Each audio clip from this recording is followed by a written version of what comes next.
Good morning, all of you. Myself, Dr. H.S. Yadav, assistant professor chemistry. आज आपके सामने एक स्पेशल टॉपिक लेकर के आए हैं जिसका नाम है एनएमआर केमिकल शिफ्ट। देखो, केमिकल शिफ्ट से क्या तात्पर्य है कि instead of actual frequency of resonance a reference is taken and the frequencies are calibrated with respect to the reference and normalized with respect to the spectrometer frequency। देखो, spectrometer में जो frequency होती है उसकी तुलना में जो सैंपल की फ्रीक्वेंसी आती है उसको एनएमआर स्पेक्ट्रम जो सिग्नल होता है उसमें नोटेट किया जाता है। लेकिन एक रेफरेंस के रूप में एक सैंपल लिया जाता है, उस रेफरेंस के कंपैरिजन में वो सिग्नल्स कितनी दूरी पे शिफ्टेड हो रहा है, विस्थापित हो रहा है, तो उसको अपन बोलते हैं केमिकल शिफ्ट। और देखो, experimentally measured proton chemical shift are reference to the proton signal of tetramethylsilane. और रेफरेंस के रूप में अपन एनएमआर स्पेक्ट्रोस्कोपी में केमिकल शिफ्ट के लिए टेट्रामिथाइलसिलेन का यूज किया जाता है। The chemical shift of tetramethylsilane is lower than most proton in organic molecule, so it is taken 0। देखो, इस टेट्रामिथाइलसिलेन में देखा जाए तो इसकी जो वैल्यू है प्रोटॉन की, सिग्नल की वैल्यू, वो 0 प्राप्त होती है। क्यों होती है? देखो कि all the protons in an TMS tetramethylsilane are equivalent. सभी प्रोटॉन्स इक्विवेलेंट होते हैं और आपको पता है कि इक्विवेलेंट प्रोटॉन सभी 1 एनएमआर सिग्नल शो करते हैं। और देखो यहाँ पे लिखा है कि 12 प्रोटॉन्स हाई सिग्नल इंटेंसिटी, अर्थात इनके पास में क्या होता है कि इलेक्ट्रॉन डेंसिटी ज़्यादा होने के कारण से ये अप फील्ड में प्राप्त होता है और अप फील्ड के कारण से इनका जो सिग्नल है वो डेल की वैल्यू 0 प्राप्त होती है। और देखो, टीएमएस का यूज क्यों किया जाता है ज़्यादा? क्योंकि ये लिक्विड टाइप का होता है, इमिजेबल होता है, मिजिबल होता है, अर्थात आसानी से विलय हो जाता है with most solvent. So it is also volatile and hence easy to remove. तो आराम से ये वोलेटाइल नेचर का होने के कारण से इसको क्या कर सकते हैं, रिमूव भी कर सकते हैं। It is inert and does not react with the sample. ये किसी भी प्रकार के सैंपल से क्या करता है, रिएक्शन नहीं करता है, इनर्ट टाइप नेचर का होता है। अब देखो, केमिकल शिफ्ट को कैसे शो करते हैं? तो chemical shift express in del is a dimensionless quantity and also does not depend on the spectrometer frequency। देखो, केमिकल शिफ्ट को डेल के द्वारा प्रदर्शित किया जाता है और यह स्पेक्ट्रोमीटर पे डिपेंड नहीं करती, उसकी फ्रीक्वेंसी पे डिपेंड नहीं करती। और केमिकल शिफ्ट को टाउ की वैल्यू के आधार पे भी क्या किया जाता है, स्केल के पैमाने पे प्रदर्शित किया जाता है। देखो यहाँ पे जो डायग्राम दिया गया है उस डायग्राम में डेल और टो दोनों को प्रदर्शित किया गया है। यहाँ पे देखो, जो डेल की वैल्यू है, ये डेल है, इस डेल की वैल्यू देखो इधर 0 से स्टार्ट हो रही है और 10 12 तक जा रहा है, जबकि टो की वैल्यू विपरीत होती है। किससे? डेल की वैल्यू से। यहाँ पे 10 से स्टार्ट हो रहा है, जहां से 0 से होना चाहिए था वहां से 10 से स्टार्ट हो रहा है, 10 9 8 7 ऐसे हो रहा है। और देखो, टीएमएस का सिग्नल कहाँ पे डेल की वैल्यू क्या आ रही है, 0 आ रही है। अब जो अप फील्ड और डाउन फील्ड किया है अभी थोड़ी देर बाद में डिस्कशन करते हैं। इसके बाद में आता है calculation of value del. Del की वैल्यू की कैलकुलेट कैसे करते हैं? देखो, डेल की वैल्यू के लिए एक फॉर्मूला है जो हर्ट्ज में डेल की वैल्यू के लिए है frequency of sample minus frequency of reference. दोनों का जो डिफरेंस होता है, सैंपल तो जो किसी कंपाउंड का अपने को प्रोटॉन एनएमआर सिग्नल प्राप्त करना वो हो गया, और रेफरेंस के रूप में क्या हो गया, टीएमएस हो गया, टेट्रामिथाइलसिलेन। तो ये दोनों का जो डिफरेंस होता है वो डेल में हर्ट्ज में आता है। ये स्पेक्ट्रोमीटर पे डिपेंड करता है। लेकिन देखो, जो डेल की वैल्यू पीपीएम में होती है वो कैसे कैलकुलेट करते हैं? तो frequency of sample minus frequency of reference multiply 10 की पावर 6 अपॉन स्पेक्ट्रोमीटर फ्रीक्वेंसी। क्यों? क्योंकि देखो कि जो पीपीएम में प्राप्त करना है तो ये जो मेगाहर्ट्ज में स्पेक्ट्रोमीटर होता है उसको अपने को चेंज करना होता है, इसके कारण से ये फॉर्मूला 10 की पावर 6 में कन्वर्ट होता है। अब देखो, इसके बाद में अपन लेते हैं कि डाउन फील्ड और अप फील्ड से क्या मतलब है। पीछे आपने डायग्राम देखा था उस डायग्राम में भी दिया गया था कि एक डाउन फील्ड होता है, एक अप फील्ड होता है, दोनों में डिफरेंस क्या है। तो देखो, if proton occurs resonance then frequency varies, जब प्रोटॉन्स रेजोनेंस करता है, ठीक है, तो फ्रीक्वेंसी में क्या आती है, चेंजिंग आती है। तो the actual magnetic field B at the molecule sorry nucleus is always less than the external field B zero. अर्थात जब प्रोटॉन रेजोनेंस में आता है, रेजोनेंस करता है, तो फ्रीक्वेंसी में क्या आता है, चेंजिंग आती है, और जो उसका एक्चुअल मैग्नेटिक फील्ड है न्यूक्लियस का, वो कम महसूस होता है एक्सटर्नल मैग्नेटिक फील्ड से, ठीक है। तो the origin of this effect is the super conducting circulation of electron in the molecule. देखो कि जब मॉलिक्यूल में कोई भी जो न्यूक्लियस है प्रोटॉन का, उस प्रोटॉन के चारों तरफ क्या होंगे, इलेक्ट्रॉन होंगे, वो क्या करेंगे, सर्कुलेट करेंगे, which occurs in such a way that a local magnetic field B e is created. अर्थात उन इलेक्ट्रॉनों के सर्कुलेशन करने के कारण से एक मैग्नेटिक फील्ड क्रिएट होगा, जिसको यहाँ बीई से शो किया गया है, ठीक है। इसको इंड्यूस्ड मैग्नेटिक फील्ड भी बोल सकते हैं। अब देखो, जो इंस्ट्रूमेंट में एक्सटर्नल अप्लाइड फील्ड था बी जीरो, उसके अपोज में यदि होता है कौन, इंड्यूस्ड मैग्नेटिक फील्ड, तो देखो यहाँ पे लिखा हुआ है कि विच अपोज बी जीरो, अर्थात जो अप्लाइड मैग्नेटिक फील्ड है उसका अपोज करता है। तो देखो क्या होता है, this B is equal to B zero minus B, अर्थात we therefore say that कि the nucleus is shielded from the external magnetic field। अर्थात जो अप्लाइड मैग्नेटिक फील्ड जो नीचे से लगाया जा रहा है और एक इलेक्ट्रॉन की सर्कुलेशन से इंड्यूस्ड मैग्नेटिक फील्ड है, ये वो एक दूसरे को अपोज करते हैं, अपोज करते हैं, अर्थात एक दूसरे के विपरीत डायरेक्शन में हैं। इस कारण से जो प्रोटॉन जो रेजोनेंस कर रहा है, ठीक है, वो क्या हो जाएगा, शिल्डेड हो जाएगा।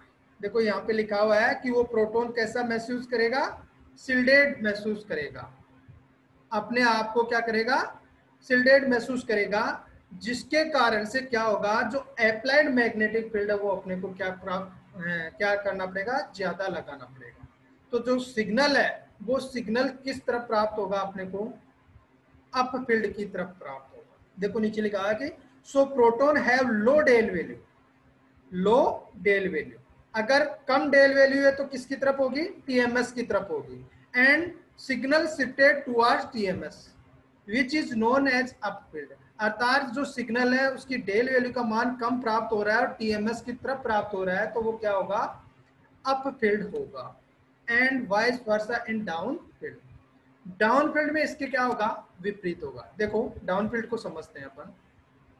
जब इंड्यूस्ड मैग्नेटिक फील्ड और अप्लाइड मैग्नेटिक फील्ड एक ही डायरेक्शन में हो, दोनों क्या हो, एक ही डायरेक्शन में हो, अर्थात एक दूसरे का अपोज नहीं करते हो, तो जो अप्लाइड मैग्नेटिक फील्ड है वो अपने को क्या करना पड़ेगा, कम लगाना पड़ेगा, ठीक है।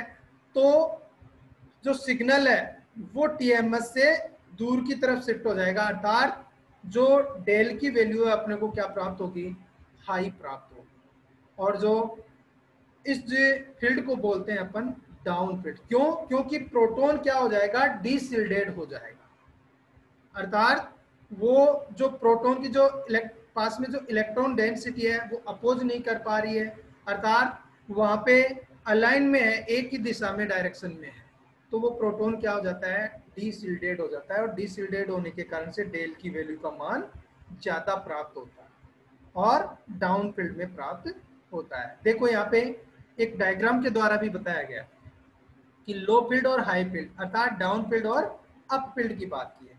तो पहले मैं बात करता हूं किसकी, अप फील्ड की।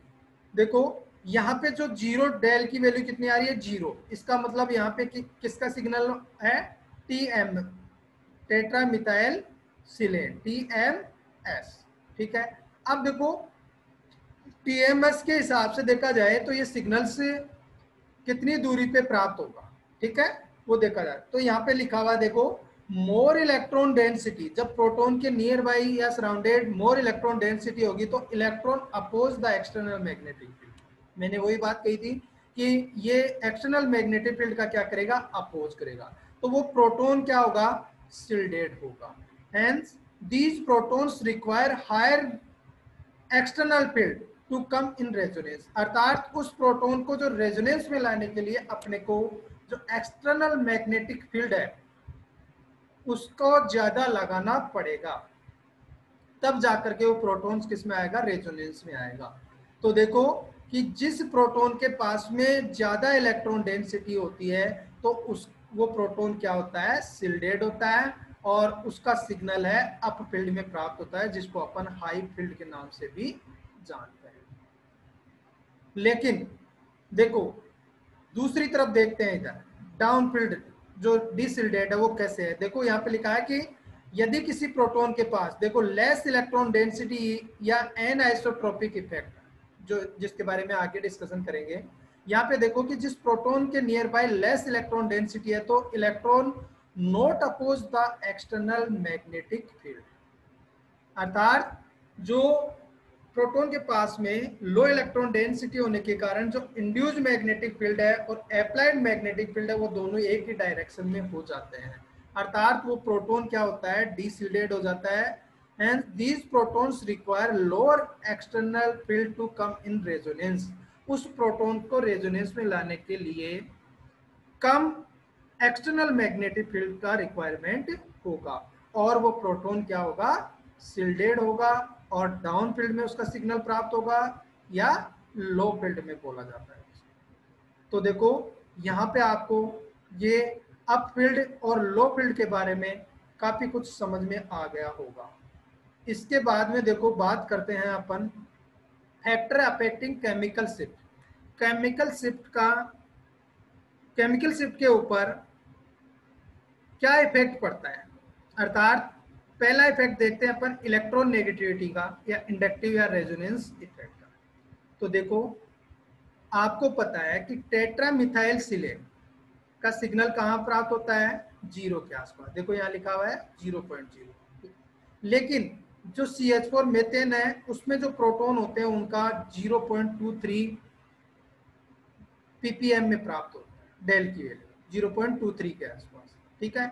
अब देखो यहाँ पे देखो कि इस मेथेन में एक प्रोटॉन को हटा करके आयोडीन लगाया है, ब्रोमीन लगाया है, क्लोरीन लगाया है और फ्लोरीन लगाया है, और आपको पता है कि यहाँ पे आयोडाइड से फ्लोरीन की तरफ जाते हैं तो इलेक्ट्रॉन नेगेटिविटी का मान क्या होता है, इंक्रीज होता है। इंक्रीज होने के कारण से जिस कार्बन एटम से ये फ्लोरीन जुड़ा हुआ है, एक क्या जुड़ा हुआ है, आयोडीन, तो फ्लोरीन क्या है, इलेक्ट्रॉनों को अपनी तरफ क्या करेगा, आकर्षित करेगा। तो जो प्रोटॉन के नियर बाय इलेक्ट्रॉन डेंसिटी वो क्या हो जाएगी, डिक्रीज हो जाएगी। डिक्रीज तो दोनों में होगी लेकिन फ्लोरीन ज्यादा आकर्षित करेगा एज कंपेयर टू आयोडीन। तो फ्लोरीन जो लगा हुआ है उसमें जो प्रोटॉन है उनके पास में इलेक्ट्रॉन डेंसिटी का मान क्या आएगा, कम आएगा।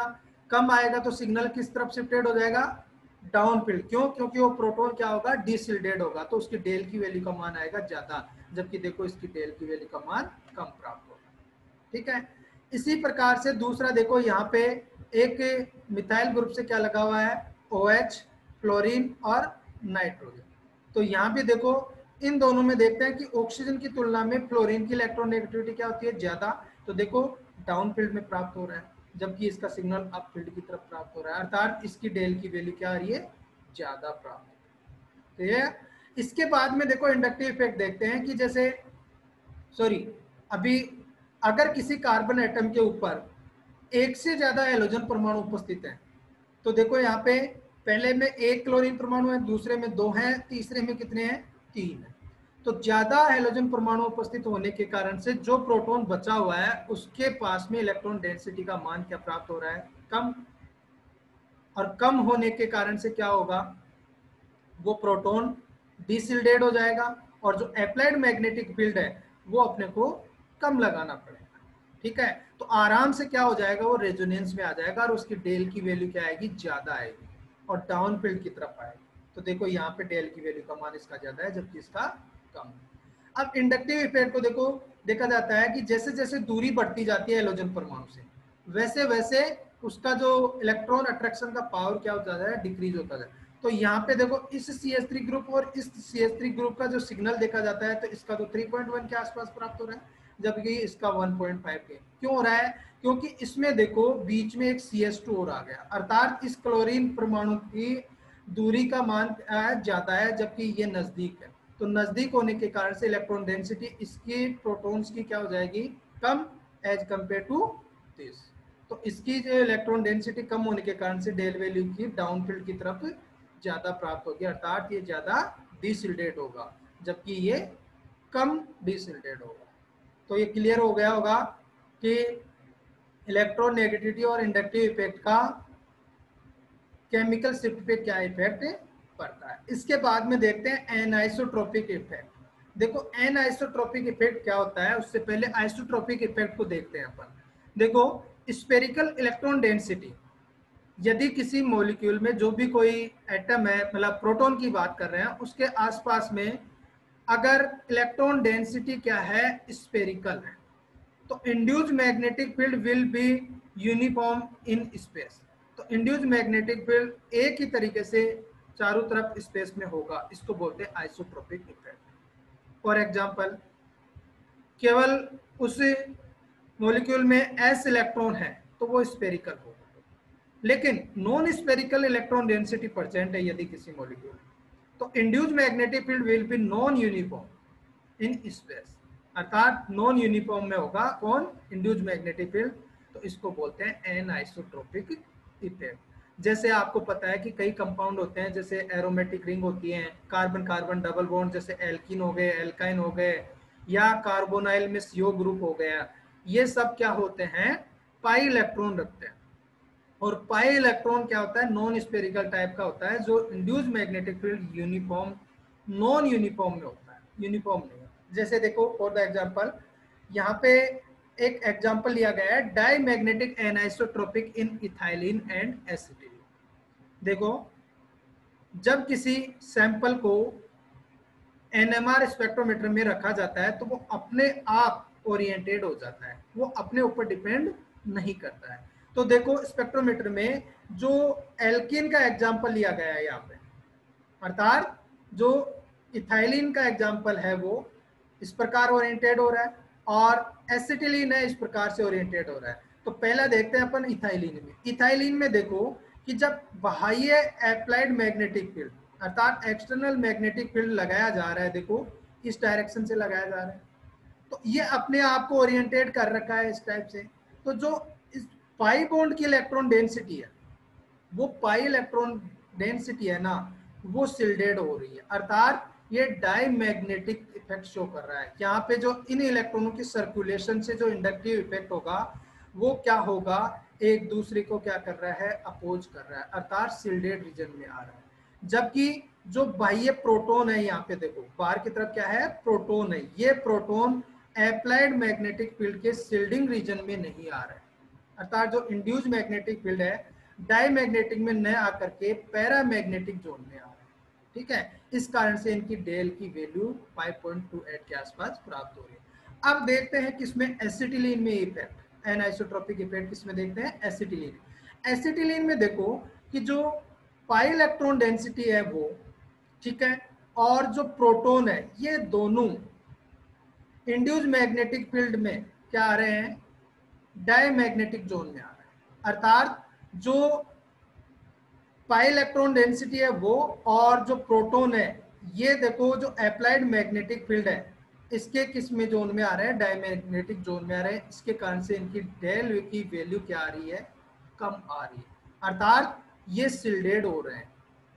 शिल्डेड होने के कारण से इनकी डेल की वैल्यू का मान कम प्राप्त हो रहा है, अर्थात शिल्डिंग रीजन में प्रोटॉन नहीं आ रहा है, जबकि इसमें एसिड इथाइलिन में शिल्डिंग रीजन में प्रोटॉन होने के कारण से इसकी डेल की वैल्यू ज्यादा आ रही है। ठीक है, तो ये क्वेश्चन पूछा जाता है एक कि इथाइलिन में डेल की वैल्यू का मान ज्यादा होता है प्रोटॉन का, ठीक है, जबकि एसिटिलीन में कम होता है। तो आपको एनाइसोट्रोपिक इफेक्ट के माध्यम से इसको एक्सप्लेन करना है। ओके, इसके बाद में देखो एनाइसोट्रोपिक इफेक्ट का दूसरा एग्जांपल अपन ले रहे हैं, डायमैग्नेटिक एनाइसोट्रोपिक इन एरोमेटिक रिंग में।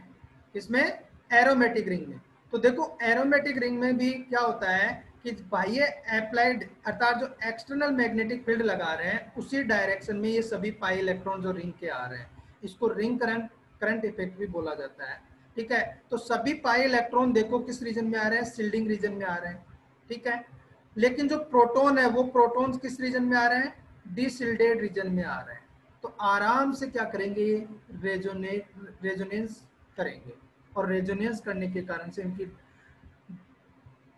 डेल की वैल्यू का मान क्या होगा, अपने को ज्यादा प्राप्त होगा। ठीक है, 7.28 के आसपास प्राप्त होगा। इसके बाद में और एग्जांपल अपन देख रहे हैं एक कार्बोनाइल ग्रुप का। किसका देख रहे हैं, कार्बोनाइल ग्रुप। तो कार्बोनाइल में भी जो पाई इलेक्ट्रॉन होते हैं वो पाई इलेक्ट्रॉन शिल्डेड रीजन में आ रहे हैं, जबकि जो प्रोटॉन है वो डीशिल्डिंग जोन में आ रहा है, अर्थात पैरामैग्नेटिक जोन में आ रहा है, जबकि ये पाई इलेक्ट्रॉन क्या है, डायमैग्नेटिक जोन। ठीक है, इसके बाद में देखो देखते हैं अपन